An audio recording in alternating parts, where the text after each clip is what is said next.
예, 반갑습니다. 오늘은 마을기본법 해설 제 네 번째 시간이고요. 오늘 다룰 내용은 제 5장의 마을 공동체 활성화를 위한 기반 조성, 즉 마을 공동체 활성화를 위해서 우리가 국가적으로 어떤 것들이 필요하고 그래서 법에 어떻게 규정되어 있는가를 간단하게 논의하는 시간입니다. 그래서 오늘은 이제 두 분의 게스트를 모셨습니다. 이제 엄건영 선생님과 김정환 선생님이신데요. 간단하게 소개 좀 부탁드릴게요. 마을활동 기금 경기추진단 공동단장 겸 의장을 하고 있고요. 미모 담당하고 있습니다. 핸섬 킴이라고 합니다. 미모를 담당하신 네, 여러분 안녕하십니까. 저는 더가락연구소 수석연구원 엄관영입니다. 저는 신념이 하나 있는데요. 마을공동체, 주민자치회, 사회적 경제, 비영리 민간단체로 통칭되지만 공익활동이 우리 사회를 변화시키는 근본적 동력이라고 믿고 있습니다. 엄관영입니다. 반갑습니다. 네. 오늘 이제 마지막 시간인데요. 법안의 제5장의 마을공동체 활성화를 위한 기반 조성에 관한 파트입니다. 그래서 19조부터 26조까지를 제가 좀 간단하게 설명을 드리겠습니다. 그 19조는 종합정보 시스템의 구축에 관한 것인데요. 이것은 이제 마을공동체 활성화를 위한 포탈이 지금 없지 않습니까? 국가적으로. 그래서 어떤 포탈을 하나 만들어서 저번 시간에 얘기하긴 했지만 활동가들이 거기에 이제 경력을 등록하고 뭐 이런 것들부터 포함해서 각각의 활동가들이 어떤 영역에서 활동하고 있고 마을 지원 사업들이 이제 국가나 타 지자체는 어떻게 진행되고 있는지 이런 것들을 좀 한눈에 조회할 수 있도록 이렇게 시스템을 만드는데 이건 아무래도 좀 국가에서 이제 담당 부처인 뭐 행정안전부나 이런 데서 구축해야 될 것 같고요. 이런 내용들이 이제 법안에 좀 간략하게 담겨 있습니다. 세부적인 사항들을 아마 대통령령이나 아니면 그 하위 법규에서 조금 더 규정이 필요할 것 같습니다. 20조부터 23조까지는 마을 공동체 기금에 관한 얘기인데요. 여기서 우리가 법안에 담긴 기금이 두 종류가 있습니다. 하나는 이제 공공기금이고 그게 23조까지 내용이고요. 24조와 25조는 민간기금. 그러니까 민간에서 기금과 재단을 어떻게 만들어서 우리가 조금 더 지속 가능한 공동체 활동의 지원을 어떻게 할 것이냐에 관한 얘기입니다. 그래서 먼저 공공기금에 대해서 간단하게 말씀드리면은 공공기금은 아무래도 국가 예산으로 이제 운영되는 기금이다 보니까 예산 사업은 이제 단년도 사업이니까 연초에 예산 편성해서 연말까지 집행을 끝내고 뭐 이런 여러 가지 이제 규정들이 있는데요.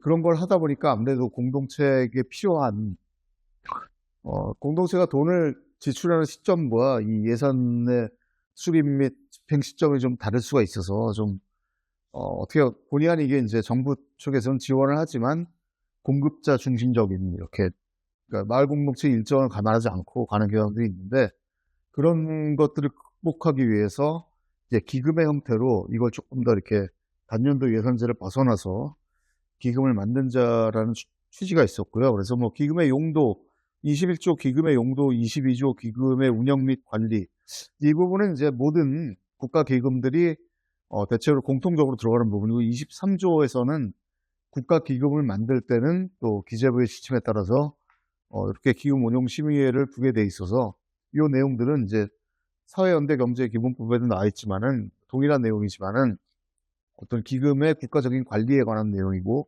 아무튼 핵심은 아까 말씀드린 이 단년도 정부 예산 사업에서 벗어난 공동체 지원 사업을 만들자라는 취지로 이 공공기금에 관한 내용들이 제시가 되어 있습니다. 그리고 24조와 25조는 이제 정부와 상관없이 민간 쪽에서 이제 기금을 어떻게 만들 것이냐. 마을 공동체들이 기금을 만들기에는 사실은 많은 한계가 있죠. 또 민간에서 재원을 조달한다는 게 쉽지는 않은데 가급적이면은 국가와 지방자치단체도 같이 이제 이렇게 민관 합작기금이라고 하죠. 뭐 그런 형태를 지향해도 되고 아니면은 어쨌든 민간 쪽에서 크라우드 펀딩이라든가 아니면 자선시장이나 말씀하신 이 비영리 섹터에서의 어떤 이 기부 활동들을 활성화시키면서 뭐 이런 것들을 좀 공동체 기금을 만들면 어떻겠나. 뭐 부천 희망재단 이런 지역재단들이 있죠. 그리고 각 지자체에는 이미 뭐 각 지역마다 뭐 장학재단도 있고요. 또 뭐가 있죠? 뭐 장학재단, 복지재단 이런 것들이 많이 있는데 그런 것들이 이제 가급적이면 공동체 쪽으로 장학재단 같은 것들이 이제 수요가 그렇게 많지 않은 상태에서 장기적으로 우리가 지역에서 어떻게 이 재단을 바꿀 것이냐. 역시 이제 지역 활성화나 지역 공동체 활성화 쪽으로 좀 고민해 보자라는 이제 측면에서 뭐 이런 재단들을 만들어서 또 이런 민간 기금들을 관리하고 운영하는 것을 이제 24조와 25조의 이제 핵심 내용으로 그래서 이 25조 기금 내용은 앞으로 이제 우리가 마을 기업이 잘 되는 경우에 뭐 영국처럼 마을 주식 시장을 만든다든가 뭐 이럴 때 혹시 이런 재단들이 필요하지 않을까 싶어서 좀 미래지향적인 이런 조항이라고 이해해 주시면 좋을 것 같습니다.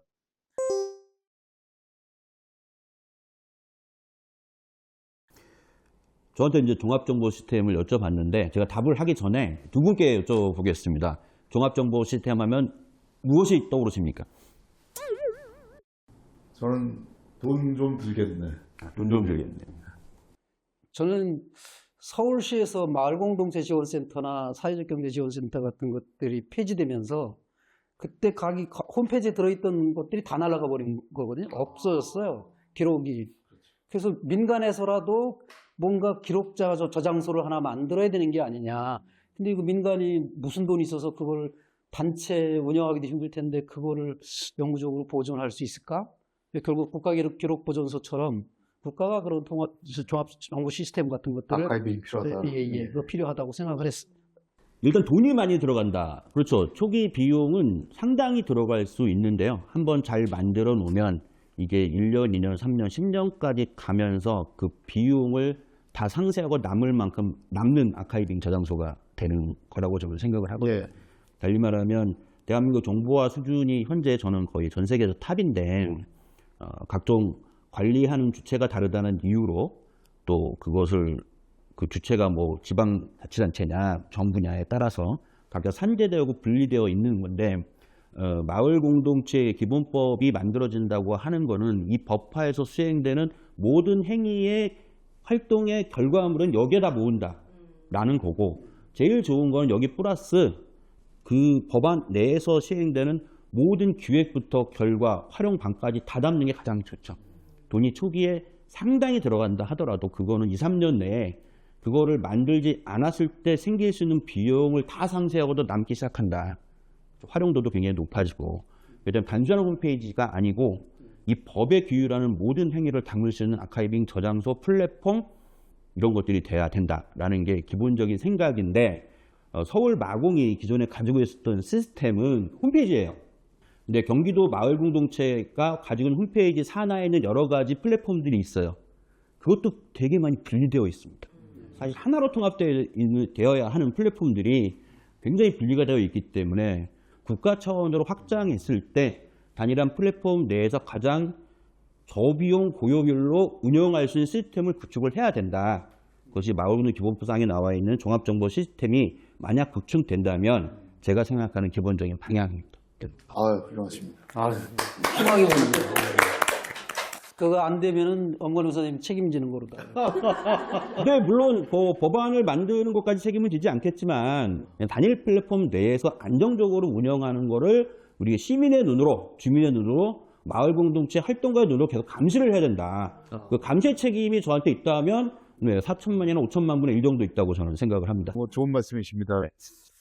좋습니다. 또 뭐 꼭 종합정보 시스템 말고 또 다른 그 중요한 건 이제 돈이라고 얘기를 많이 하셨는데 이제 기금 관련한 거죠. 예. 네, 마을공동체 기금을 전 박사님 아까 맨 처음에 이제 예. 브리핑처럼 소개해 주신 내용 법안 내용 중에 정부에서 만드는 공공기금과 민간에서 저희들 같은 이제 민간 차원에서 경기도 마을공동체 그 지원센터에 도움을 받아가지고 3년째 벌써 해오고 있는 그 마을활동가 기금 준비가 있거든요. 그래서 이런 민간기금 관련한 이런 내용들이 들어가 있습니다. 저는 이제 그동안 민간에서 이런 걸 활동을 하고 있는 상황이어서 처음에는 엄두를 못 냈거든요. 예. 얼마나 돈이 들지도 모르겠고 우리가 돈을 모은다고 그럴 때 우리를 어떻게 신뢰하고 우리한테 돈을 사람들이 기부하거나 출연하거나 뭘 할까 이런 여러 가지를 걱정을 했었는데 지금 3년째 되면서 이제는 희망이 좀 생겼어요. 그래서 민간 일단 활동가 기금이라고 해놨는데 이걸 좀 폭넓게 꼭 활동가 기금이 아니라 말공동체 기금으로 이렇게 국가가 하는 것과 보조를 맞춰서 해나가면 굉장히 좋을 것 같다. 예. 예. 예. 결국 법을 만드는 건 이게 시작이잖아요. 예. 그러니까 여기서 또 뭐 수많은 허위법규나 자치법규, 조례 같은데 또 만들어야 되니까 이 법 만들어지고 또 그걸 위해서 사실 법은 그 논의를 위한 어떤 시작점이다. 네. 네, 그런 차원에서 이런 경험들이 좀 많이 좀 쌓여 있어야 이런 법정들이 좀 살아날 수 있지 않을까 이런 생각이 많이 듭니다. 네, 네. 저는 또 하나 그 기금과 관련해서 이제 희망적이라고 보는 게 기금 심의위원회에 공공기금이라고 하더라도 민간이 50%를 넘게 돼 있어요. 그렇습니다. 네. 예. 그래서 그렇게 들어가면 정부 주도대로 막 흘러갈 것 같지는 않고 그렇습니다. 현장에 마을 활동가들이나 공동체의 요구사항들의 이런 것들을 관철시켜 나가는 그 힘이 붙을 게 확실할 것 같아요. 맞습니다. 네, 꼭 좀 들어가 주셨으면 좋겠습니다. 예. 아이 뭐 기금에 대해서 할 말이 있습니다. 맞았죠. 예. 근데 민간기금이 지금 먼저 활성화되는 건 되게 좋은데 이게 마을기본법이 빨리 통과가 돼서 공공기금이 빠르게 확장이 돼서 민간기금의 시드머니 역할을 빨리 해야 된다. 그래서 점차적으로 이제 공공기금이 조금씩 줄어든다 하더라도 그 줄어드는 양보다 훨씬 큰 양으로 민간기금이 전국적으로 확장이 돼야 마을 공동체가 스텝 지속 가능성 확보할 수 있는 가능성이 열리고 정당성도 생긴다. 그래서 법이 그래서 중요하다라는 말씀을 드립니다. 절대 동의합니다. 네. 그 말씀처럼 뭐 공공기금이 이제 민간기금의 마중물 역할이 되고 그렇게 말씀하시는 것처럼 이 민간기금이 뭐 계속 여러 가지 연대를 통해서 확장시켜 나가면은 뭐 상당히 우리가 지속 가능한 이 미래를 위한 기반 구축이 가능할 것으로 보고 있는데요. 근데 또 뭐 법 조항에 뭐 기금만 있는 건 아니니까 이 부동산 문제도 혹시 좀 의견이 있으시면 말씀해 주시면 좋을 것 같습니다. 그 부분은 뭐 법안에서 당연히 잘 짚은 부분인데 대한민국의 요구와 유사한 법안들은 대부분 국유재산법하고 그다음에 공유자산 및 물품관리법에 근거한 조항들이 들어가 있어요. 어차피 부동산을 포함해가지고 국가가 관리하거나 지방자치단체가 관리하는 특히 부동산이죠. 그 재산에 대해서 사용수익 허가 문제가 중요하게 걸리기 때문에 거의 다 들어가 있는데 꽤 까다로워요. 실제 운영 과정이 되게 까다롭고 규정상이야 뭐 수의계약을 통해서 사용수익 허가를 한다고 하는데 그 다음에 이제 공짜로 줄 수도 있다라고 표현했죠. 그 다음에 아니면 이제 특별히 할인을 해가지고 준다고 되는데 서울 같은 경우에는 꽤 비싸요. 네, 꽤 비쌉니다. 그게 공유재산이나 공유재산을 대부할 때 재산가액이 내는 돈이 5%인가 꽤 큽니다.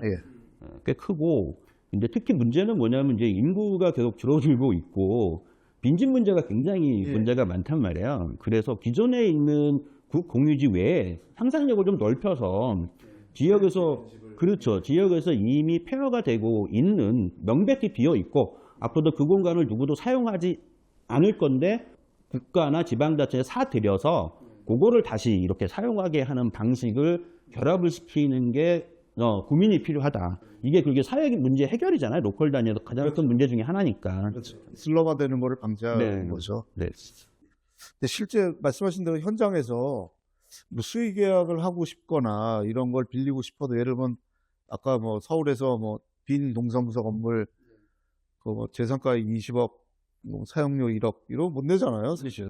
네, 제가 안성에서 활동하고 있는데 안성에 동사무소 하나가 새로운 건물로 이사를 갔어요. 여기 비잖아요. 민간 단체들도 엄청 노리죠. 여기 한번 공공기관 내에서도 다 노립니다. 여기. 다 노리죠. 간과마다 예. 통합지원단에 그 뭐 5개 센터가 있는데 중간 지원 조직으로 여기가 통째로 들어가기를 바랬어요. 탈락됐습니다. 굉장히 어렵습니다. 그러니까 유효 공간이 생긴다고 해가지고 다 이렇게 할 수는 없고 그런데 법이 통과되면 마을공동체나 이런 데서는 희망이죠. 일단 뭐 기회가 열린다는 게 중요한 거고요. 네. 연 기회를 확장해 가는 거는 운동의 역량이지 네. 국가가 알아서 해주지 않은 문제잖아요. 그렇죠. 일단은 네. 뭐 국회의원들이 그 마을공동체 분들의 염원을 받아들여서 이 법을 통과시킨 이후에 네. 초기에 세팅되는 기금이나 예산액이 얼마나 되겠어요. 네. 중요한 건 마을공동체 사업의 기능이 뭐냐를 명확히 봐야 돼. 뭐 친목도모네 뭐네 마을에서 뭐 재밌게 노는 거네 내통 이게 아니고 그건 물론 중요한 건데 핵심은 이 사업을 하면 우리 사회가 뭐가 좋아지냐를 우리가 증명을 해야 되잖아요. 증명을 하는데 이제 제가 가장 많이 쓰는 말이 마을 공동체 사업은 사회적 R&D라는 말을 써요. 예. 특정 마을 공동체에서 시범적으로 어떤 활동을 하고 이런 활동이 결과값으로 투입된 돈에 비해서 상당한 성과가 있다. 이걸 증명하면 이거를 전국화시킬 거라는 판단을 내릴 수 있는 거고. 그래서 이게 나는 사회적 R&D라고 부르는 거라고. 아무튼 뭐 이 법이 잘 돼야 네. 좋을 것 같습니다. 돈 얘기를 하다 보니까 이게 가슴이 벅차서. 예산을 마을 공동체 지원 그 예산을 100%를 깎은 적이 있어요. 안성에서. 예. 그래서 다른 데는 뭐 센터를 없앴는데 우리는 예산만 깎았으니까 센터는 안 없앴고 거기는 이제 직영을 하는데 그러니까 이제 주민들이 몰려가서 항의 시위를 하고 해서 간신히 100% 살렸죠. 얼마나 힘들어요 이게. 그렇죠. 근데 그건 이제 싸우지 않아도 이런 것들을 해결할 수 있는 길이 열린다고 봐요. 여기. 그 하신 말씀에 덧붙이면 지금은 그 공동체가 조례로 지원이 되기 때문에 광역이나 기초 단위에서 해당 지자체장의 의지가 얼마나 있느냐에 따라서 예산이 책정되죠. 거기에 이제 시의원, 도의원과의 어떤 이 관계 문제 때문에 예산이 줄어들기도 늘어도 하는 거란 말이에요. 그러니까 판단의 중요가 딱 거기 있는 거예요. 근데 이게 중앙의 법으로 만들어 일괄적으로 규율하면 어떤 문제가 발생하게 되냐면 이 예산을 지역 단위에서 기초나 광역 단위에서 적게 집행하는 그런 지자체장은 법에 의해서 제재를 받지는 않겠지만 평가받는 요소가 되는 거죠. 네, 전국 단위에서 하고 있는 사업에 대해서 가장 소극적인 지자체라든지 마을 공동체 가치를 몰라주는 지자체는 네, 심판의 대상이 될 수 있다. 예, 아무튼 오늘 오늘은 조금 이 편은 좀 실질적으로 우리에게 필요하고 지속 가능하게 할 수 있는 이 물적 기반에 대해서 좀 논의를 해서 조금 더 가슴 벅찬 하루였던 것 같습니다.